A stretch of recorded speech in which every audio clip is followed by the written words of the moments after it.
परीक्षित जी ने कहा, गुरुदेव 6 दिन से तो निरंतर आपसे कथा सुनते रहे और आज 7वां दिन है। अब ऐसा समय भी गुरुदेव आएगा कि आपको हमसे दूर होना पड़ेगा, आप भी जाएंगे और हमको भी जाना होगा, क्योंकि 7वां दिन चल रहा है। और ब्रह्मचारी बालक ने 7 दिन का ही हमें श्राप दिया था, 7वें दिन तक स्नान करते। तो हे गुरुदेव, आज 7वां दिवस है और आप जितनी भी कथाएं अभी तक सुनाते रहे हैं तो राजा महाराजाओं की कथा आपने सुनाया है, राजकुमारों की कथा भगवान आपने सुनाया है, ध्रुव राजकुमार, प्रहलाद राजकुमार। पर गुरु जी, जैसे भगवान का नाम है दीन बंधु करुणा निधान, तो हे गुरुदेव, जैसे भगवान का नाम है श्री कृष्ण का, क्या भगवान ने वैसी लीला की भी है? इतना जैसे ही परीक्षित जी ने प्रश्न किया, सुखदेव भगवान करुणा में डूब गए और सुदामा जी के चरित्र को कहने लगे। श्री सुकवाच, राजन, एक भगवान के बहुत अच्छे सखा थे, ब्राह्मण बनकर। और भैया सुखदेव जी कहते हैं, कृष्णस्यासि सखा कश्चित् ब्राह्मणो ब्रह्मवित्तमा विरक्त इंद्रियार्थेषु प्रशांतात्मा जितेन्द्रियः।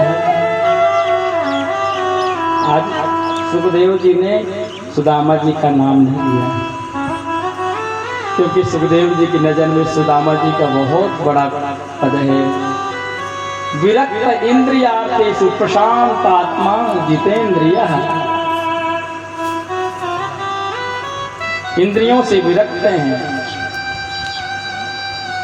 4-5 दिन तक राजन चूल्हा नहीं जलता, तब भी प्रशांत आत्मा, तब भी प्रसन्न रहते, इसलिए नाम नहीं ले रहे हैं, बहुत आदर कर रहे हैं सुखदेव जी महाराज।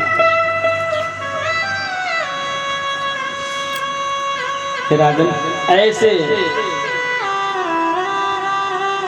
भगवान के लंगोटिया सखा जो सदैव भगवान के भजन में ही लगे रहते हैं।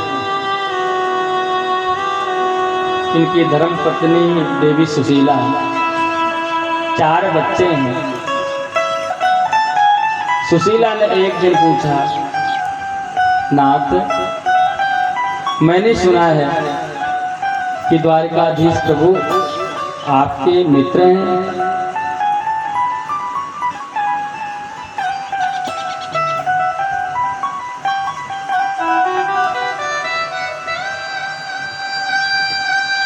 सुदामा जी ने कहा, सुशीला, वो मेरा मित्र नहीं है, वो तो मेरा लंगोटिया सखा है। अरे सुशीला, क्या बताएं, जब हम गुरुकुल में थे, पढ़ते थे गुरुदेव के यहाँ, सामीपन गुरु जी के यहाँ, और उस समय वो राजकुमार थे, दोनों भाई कृष्ण बलराम, मथुरा से, और हमारे गुरुदेव के यहाँ पढ़ने आए। पर सुशीला वो बहुत दयालु है लाला, मेरे पैर में कांटा लग गया था सुशीला। जितने हमारे मित्र मंडली के लोग थे वो मेरे से दूर भाग करके चले आए, पर वो राजकुमार था सुशीला, दौड़ करके आया। अब मेरे पैर में जैसे उसने हाथ लगाया, कांटे को निकाला सुशीला, तो मेरी पीड़ा नष्ट हो गई। और सुशीला, उसको तभी से मैंने मित्र तो मान ही लिया था, और सुशीला उसको मैंने अपना भगवान मान लिया था, क्योंकि सुशीला उसके कार्य ही ऐसे थे। जब गुरुकुल में थे सुशीला, तो जैसे गुरुदेव कुछ पूछते थे, सुदामा ये पाठ सुनाओ, कल दिया था, तो सुशीला, मुझे नहीं आता था, मैं भूल जाता था। पर कृष्ण इतना मित्रता मानते थे हमसे कि अगर सुदामा को नहीं आ रहा, गुरुदेव आदेश देते थे, जिनको पाठ तैयार नहीं होगा वो समिधा बिनने जंगल में जाएंगे। तो श्री कृष्ण भी सब रटे रटाए थे सुशीला, पर अपने मित्र के लिए सुशीला वो झूठ बोल देता, गुरुदेव मुझे भी पाठ नहीं आ रहा, कि मेरा सुदामा अकेले जाएगा, मैं भी सुदामा के साथ जाऊंगा। पर सुशीला, मेरे से बचपन में बहुत बड़ी गलती हो गई, और उस गलती का एक कारण है जो आप लोगों को सब देखना पड़ रहा है। मैंने आप तक नहीं बताया। गुरु माता ने हमें चने दिए थे कि सुदामा कृष्ण को भी खिला देना और तुम भी खा लेना। जो सुशीला में उससे बड़ा था, उसने तो अपना फर्ज अदा किया, पैरों के कांटा को निकाला, मेरे लिए झूठ भी बोलता था गुरुदेव से, पर सुशीला मेरे से बड़ी गलती हो गई। जब मुझको भूख लगी तो मैंने वो चने खा लिए। कृष्ण ने पूछा ये कट कट की आवाज कैसे आ रही है? तो सुशीला मैंने झूठ बोल दिया, कन्हैया ये ठंड के मारे मेरे दांत खटखटा रहे हैं। सुशीला लगता है गुरु से कपट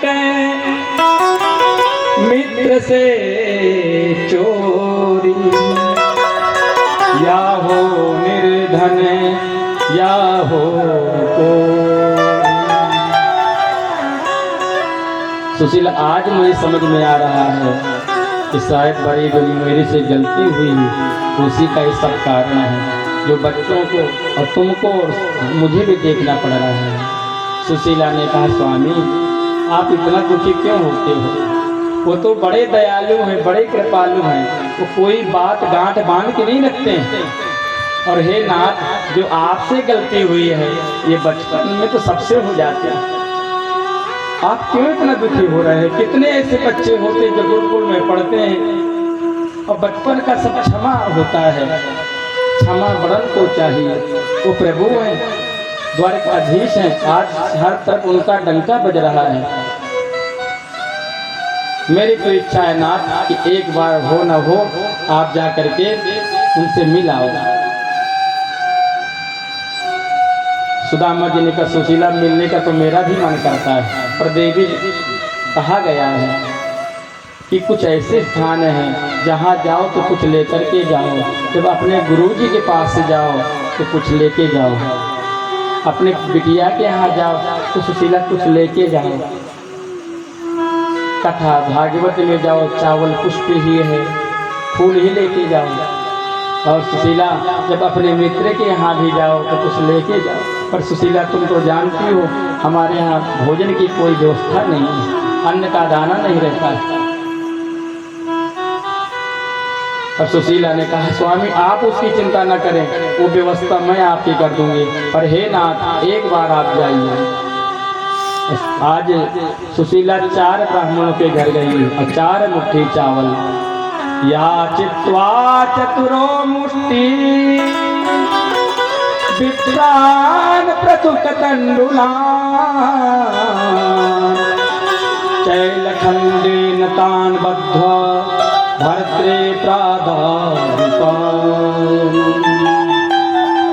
4 मुट्ठी चावल लाई, कोई टूटा है, कोई साबुत है, कोई पीला है, महाराज अब कोई किसी में ध्यान लगा हुआ है। और जब सुशीला ने सोचा कि मेरे स्वामी द्वारिकाधीश से मिलने जा रहे हैं तो किसी नए वस्त्र में मैं इन चावलों को बांधूं। तो सुखदेव जी कहते राजन दर्शन करो, कितनी गरीबी है, कितनी निर्धनता है कि आज सुदामा जी के घर में कोई एक नया वस्त्र भी नहीं है। सुदामा जी की धोती मिली मैली कुचैली, कई जगह से फटी हुई सिली हुई, और उसी को 4 परत बना करके सुशीला ने उसमें चावल रखे और छोटा सा एक पत्र भी लिख दिया है प्रभु के लिए, और कहा लीजिए नाथ जाइए। सुदामा जी ने कहा सुशीला अरे भाग्यवान, कुछ लाला से संदेशा तो नहीं कहे? सुशीला ने कहा स्वामी बस कन्हैया से एक संदेश कह देना। क्या सुशीला? 1 मास 2 पाख में 2 एकादशी हो,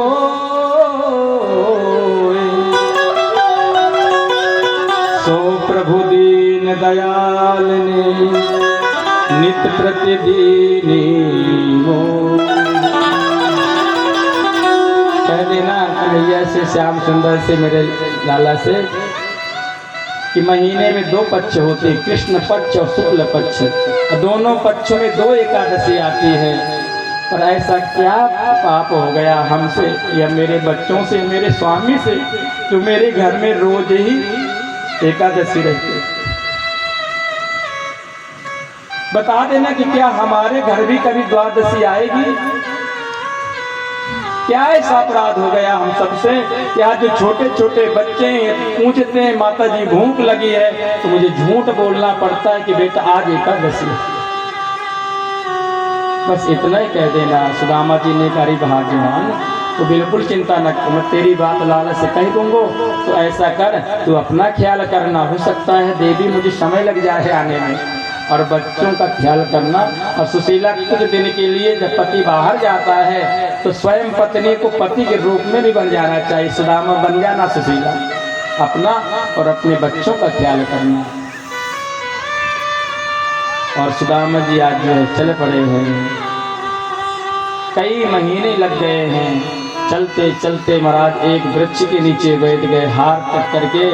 उसी समय सुदामा जी को नींद आई है और भगवान ने रातों रात ही योग माया को भेज करके अपने द्वारिका में बुला लिया। जैसे प्रातः काल हुआ है, घंटा घड़ियाल शंख आदि सब बाज रहे हैं। सुदामा जी ने कहा, अरे भैया ये कौन सी नगरी है? कहा भैया ये है द्वारिकापुरी। अच्छा द्वारिकापुरी है, तो मेरा लाला, हमारा लाला कृष्ण कहाँ रहता है? द्वारिका वासियों ने कहा, पंडित जी यहाँ इस नाम का कोई व्यक्ति नहीं है।